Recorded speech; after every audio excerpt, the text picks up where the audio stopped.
প্রিয় নবী সাল্লাল্লাহু আলাইহি ওয়াসাল্লাম বলেছেন, যদি কুরবানির এই 3 দিন অর্থাৎ কুরবানির দিনগুলো আপনার কাছে 52.5 তোলা রূপা কিংবা 7.5 তোলা সোনা থাকে, তাহলে আপনার উপর কুরবানি ওয়াজিব হলো। এখন প্রশ্ন হলো, কুরবানি করতে গেলে, কুরবানি দিতে গেলে যে কোনো একটা নিয়ে চললেই হবে, তাই না?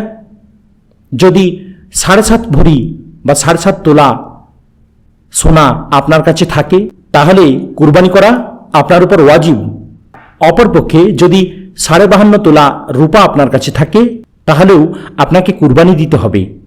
এখন যদি কারো কাছে এই দুটো নিসাবই সম্পূর্ণ না হয়, যেমন ধরুন কারো কাছে 52.5 ভরি তোলা রূপা নেই কিংবা 7.5 তোলা সোনা নেই, তাহলে সে কি করবে?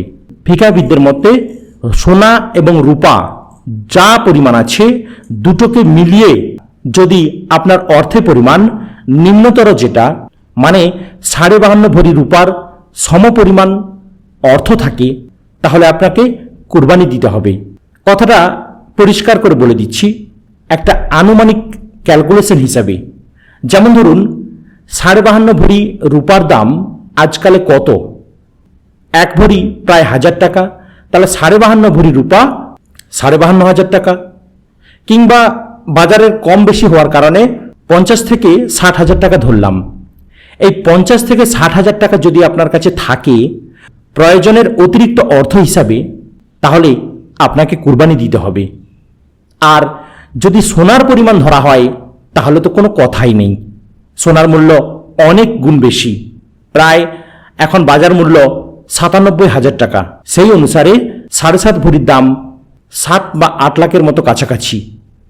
ফিকাহবিদদের মতে সোনার পরিমাণটা দেখাই শুধু আসল নয়, সমাজের সচ্ছলতা আনার জন্য, সমাজের উপকারের জন্য, উন্নতির জন্য কেবলমাত্র রূপার অর্থের হিসাবটাই দেখা বাঞ্ছনীয়।